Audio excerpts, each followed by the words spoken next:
And I said, what's my treatment plan going home? And they said, go to 90 AA meetings. And I said, oh my freaking God. I just went to 30. I think they suck. And I said, I'll tell you what, I'm going to go to 120 in a row just to piss you off and to tell you that, this recovery center is not what I thought it would be. And now I've got to go and find my own way. So what I did was I came home and I immediately hired an addiction recovery coach therapist that does the same work I do. I could get so many people sober, Nate. When I was an alcoholic, I could not get myself sober. Welcome back to the Sobriety Diaries, friends. I'm your host, Nate Kelly, best-selling author and podcast producer, but most importantly, a recovering alcoholic 8 years from my last drink. I am so grateful to be bringing you these powerful stories of recovery told by you, those who live them. If you're joining us for the first time, check out more information at thesobrietydiaries.com and make sure to share the podcast with one person in your life who may need it today. You never know what they may need to hear. And with that, let's open the diary on episode 107 of the Sobriety Diaries. Welcome back to the Sobriety Diaries, friends. Today we are discussing permanent addiction recovery. What? Is it possible? How do we do it?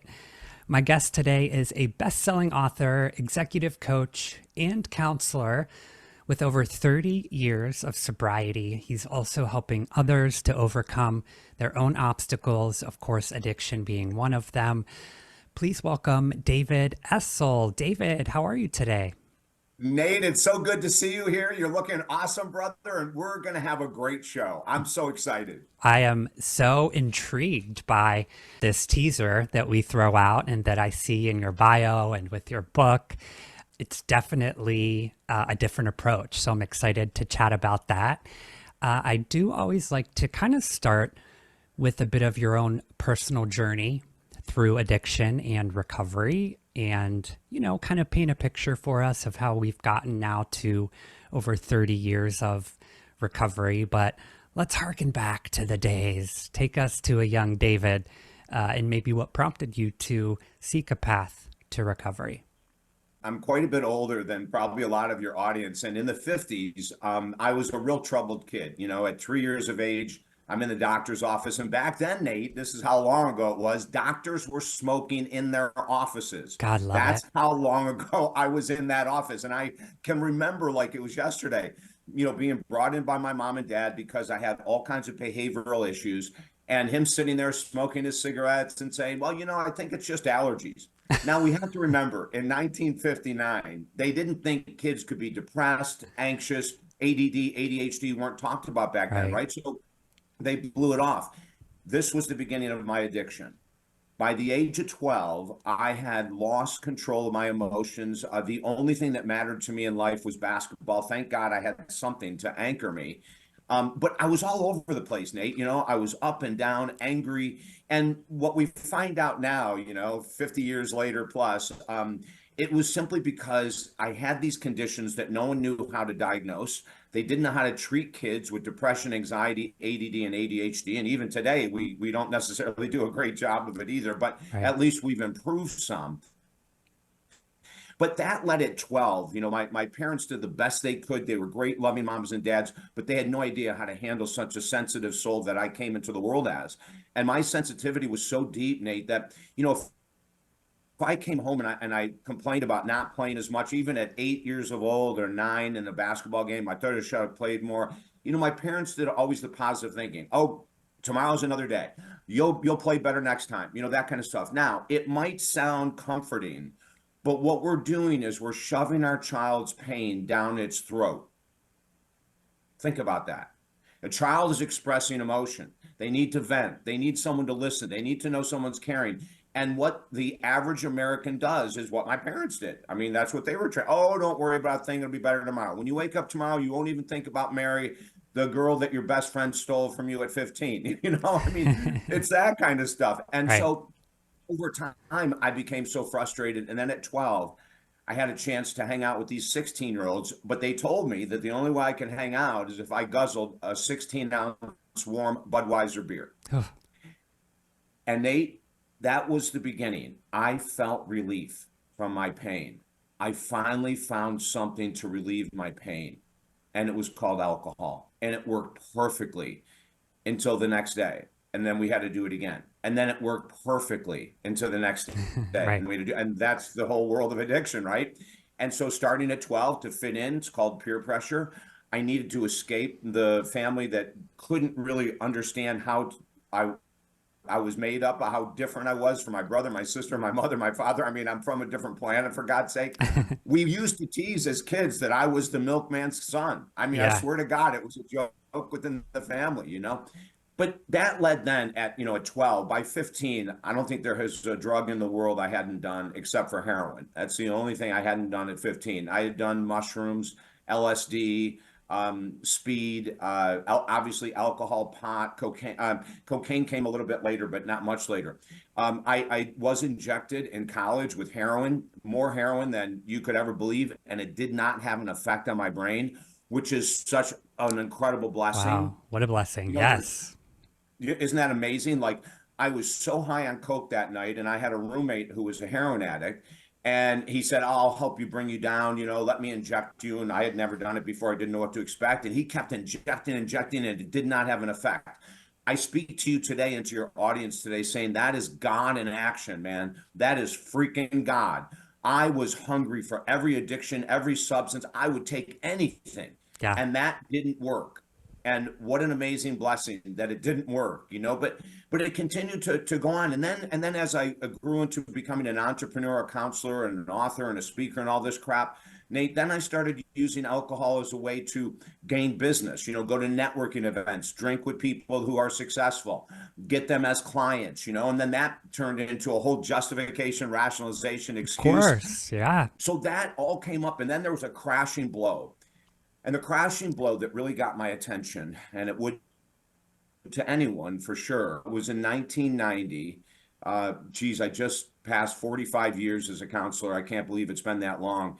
In 1990, I had a failed suicide attempt.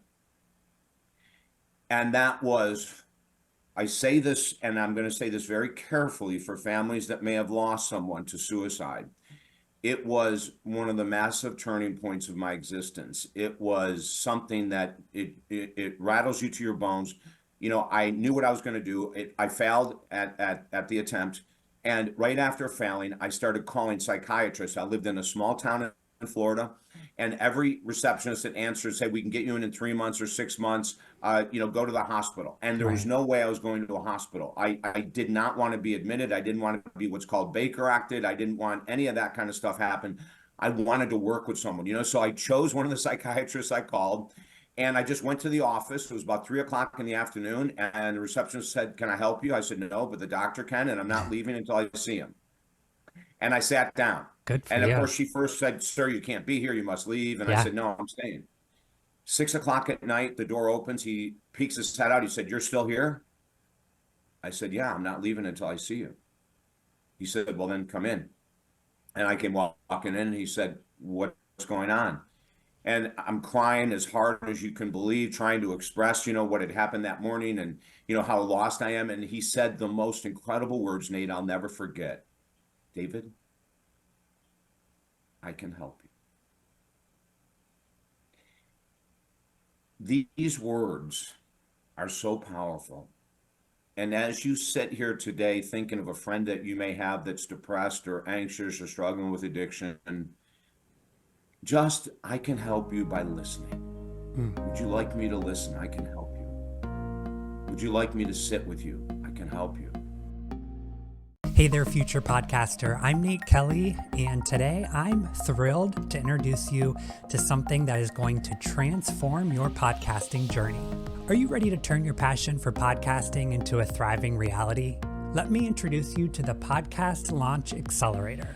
Imagine a 6-month mentorship program where you get personalized one-on-one coaching, an action plan tailored to your goals, and a comprehensive podcast growth blueprint.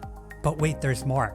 We're throwing in exclusive interviews with industry experts, a professional podcast success toolkit, and access to our monetization masterclass. But here's the catch. We only have 15 spots at this special exclusive rate.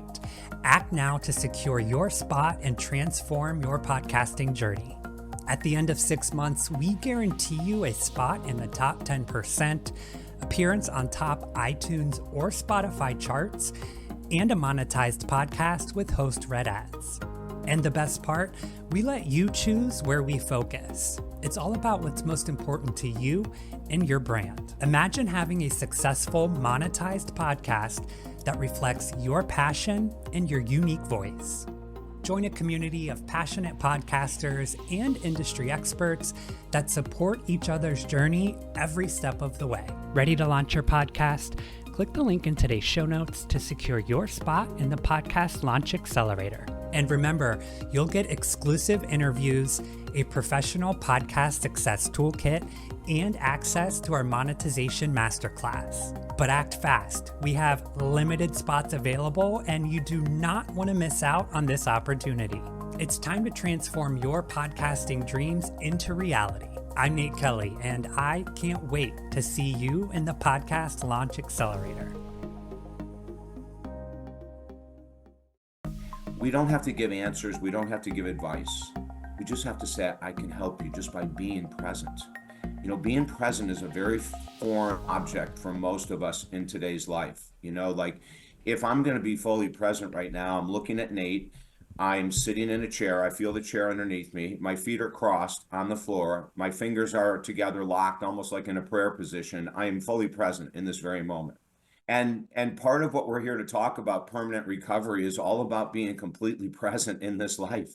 You know, it's being so present that you understand that as I tell stories, it doesn't matter how long you've struggled with food or nicotine or news or whatever addiction you have. Sex, porn addiction is off the walls right now. Alcohol is still off the walls right now.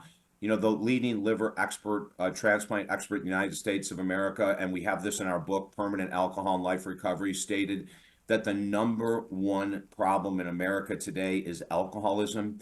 He said he received in the last several months 24 liver transplant requests a week, when his average is between 2 and 4. And he said, David, these aren't homeless people coming to me. These are everyday people, moms, dads, executives, business owners, you know, convenience store workers. He said, we have people coming in left and right. He said, alcoholism is destroying our country. And it shows like yours that give people hope, that give people understanding that just because our friends are drinking, just because it looks like everyone in the world is drinking, if David Essel can get the hell out of addiction, and so many people have said this to me, anyone can. And it's really true. I have no gift to get sober. I have no gift to let alcohol and cocaine go other than hard butt work. And the first year of recovery, and I don't pull punches with this, for me, for some people, it's a walk in the park, Nate. For me, it was really hard. Same. You know, Very I had hard to deal with the anxiety, with the depression, with the ADD, with everything I had submerged with alcohol, came flying out of the closet, right? For that first year was hell on earth. My God, I couldn't believe how much anxiety and depression I was feeling. And then it started to calm. But it only calmed because I was willing to put the time and the effort in, which I encourage all of my clients to do. And if you put the time and effort in, you can experience permanent recovery, zero relapse, zero return, and never, ever care about it again. You mentioned something, and I think it's a great segue. You know, these support groups and AA specifically is all about framing recovery as one day at a time and not to, you know, put yourself in the future. It can generate anxiety just for today. You know, never say I'll be sober forever.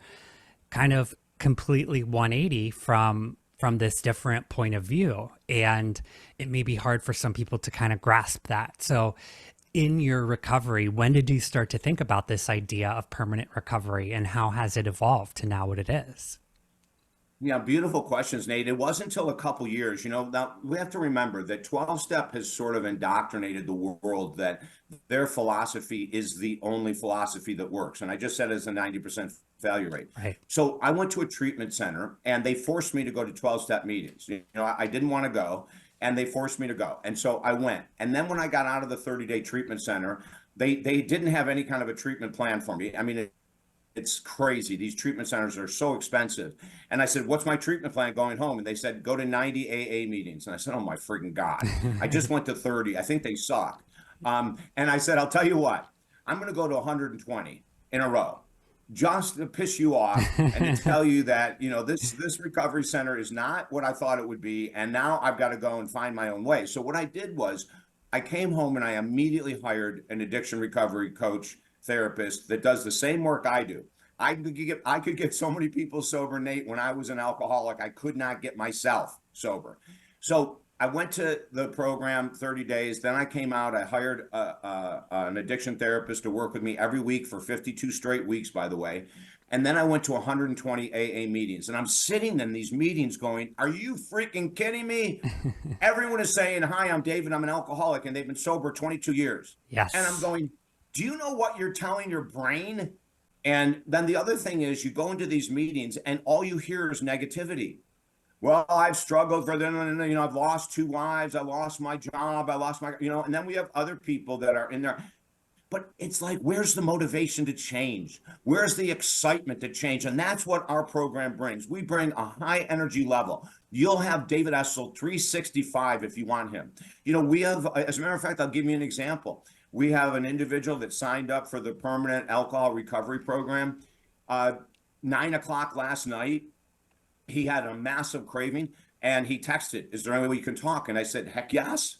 I'm not going to leave one of my clients out on a limb, not knowing what to do when they're in the middle of a craving, so that's how committed we are, Nate. And what I say to people this, when they ask about the permanent part, I say, if I was 200 pounds overweight, do I want to call myself a food addict and an obese person for life?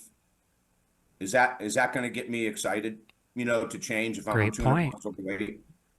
If I'm struggling with a sexual addiction, which is a very hard addiction for people because it's so filled with shame and guilt. Oh my God, it's just one of the toughest addictions. Now, I'm not going to say it is the toughest, but it's one of the toughest ones because society looks down on sex addicts, horrendously. The rooms aren't keeping you sober. You are keeping you sober. David Essel doesn't put someone in a permanent alcohol recovery program and keep them sober. They keep themselves sober by understanding that why wouldn't I? How many years do we have to have practicing social drinking before we realize we'll never be a social drinker? I gave it a good 20 years. Didn't work for me either. Okay. Nate, thank you for your honesty. We need to hear this. We need to hear that kind of honesty. And so if it hasn't worked, why not go in a different direction? If your attempt to be a social drinker doesn't work, why not go for permanent recovery? And the way we bring people into permanent recovery, Nate, is we don't say on day one, I need you to sign a contract that you're not going to drink for life. We don't do that. We ease them into the program. And because they have to build faith in me, they have to have confidence that I know what I'm doing and that I'm on their side. They have to have faith they can trust me with things that they'll probably never say to anyone else. So we have to build that foundation. Then we start talking about, okay, you have 20 years, Nate, of trying to be a social drinker. What would it look like if we just said, I've tried 20 years. I have 20 years experience of not being able to be a social drinker. Why don't we give it a shot of permanent recovery? Why don't we just say, hey, you know what? I'm going to just be sober for life. And in your journal, every day you're sober, write, I'm sober today and for life. Why not turn this into a positive experience? Why not start talking positively about recovery? Why aren't we talking about the benefits of recovery? Why aren't we talking about how it brings families back together, how it increases self-confidence, how it increases self-esteem, how it increases our ability to hang on to money, how it increases. I mean, there's so many benefits of recovery and permanent recovery. There's so many benefits. But if you go into these other programs, you're not going to hear them talking about benefits. You're going to hear people complaining about how they relapsed and it wasn't their fault and all this other kind of nonsense. Come to us. Come to the land of the free. Come to the land of the light, And I was talking to a client yesterday who just finished his first 8 weeks. And he said to me, he goes, David, after the first 2 weeks, do you know we've barely even talked about alcohol? I said, I know.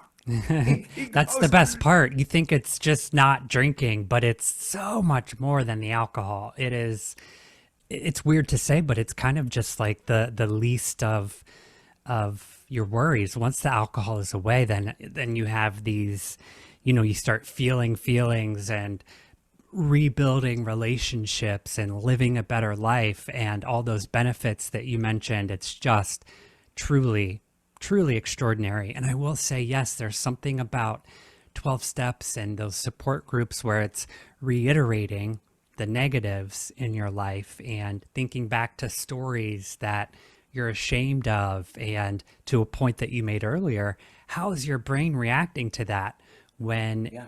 you are summoning up these feelings of shame and guilt from over, for in my case, decades of drinking.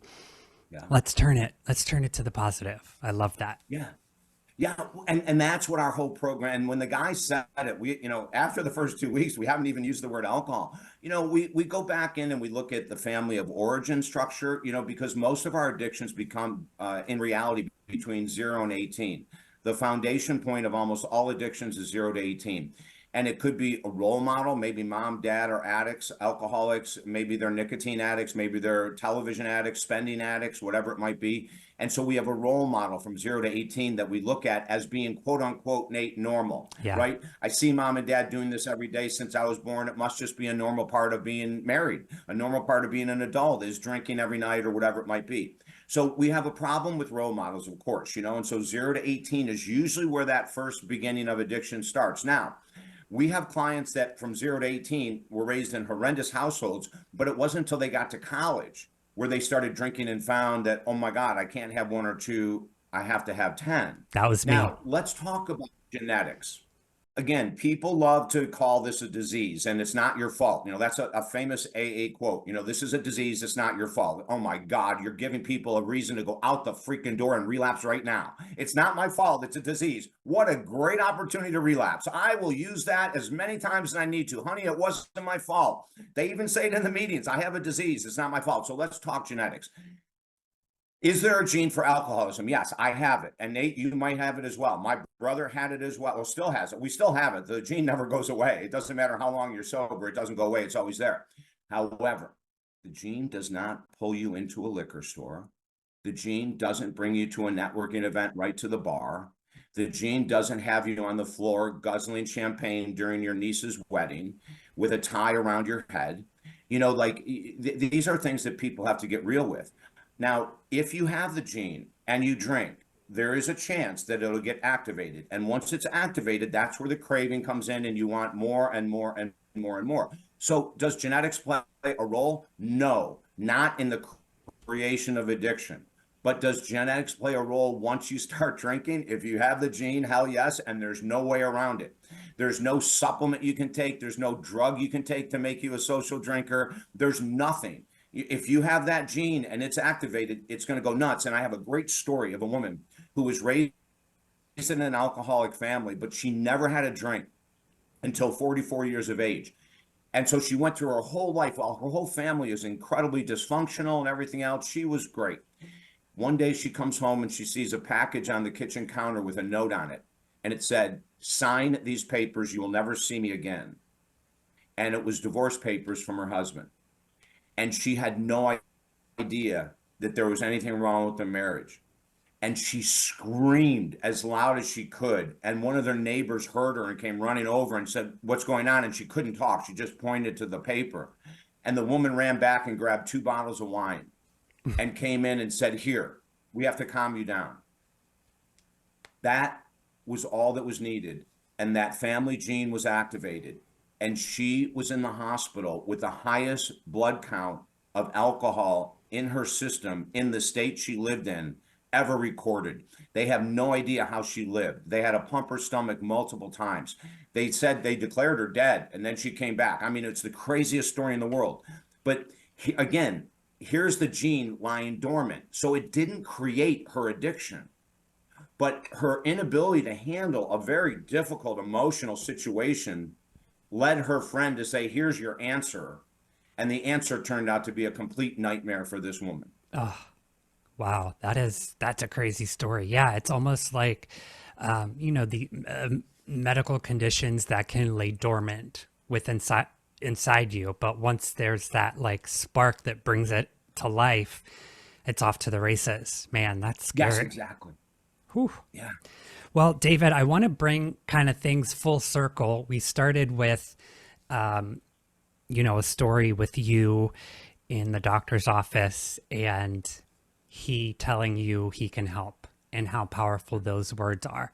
And I would argue that just as powerful would be saying, I need help or asking for help. And a lot of our audience is either still struggling or within their first 90 days of sobriety. So, as a coach, how can we give a little guidance on how to ask for help or maybe some tangible advice on asking for help?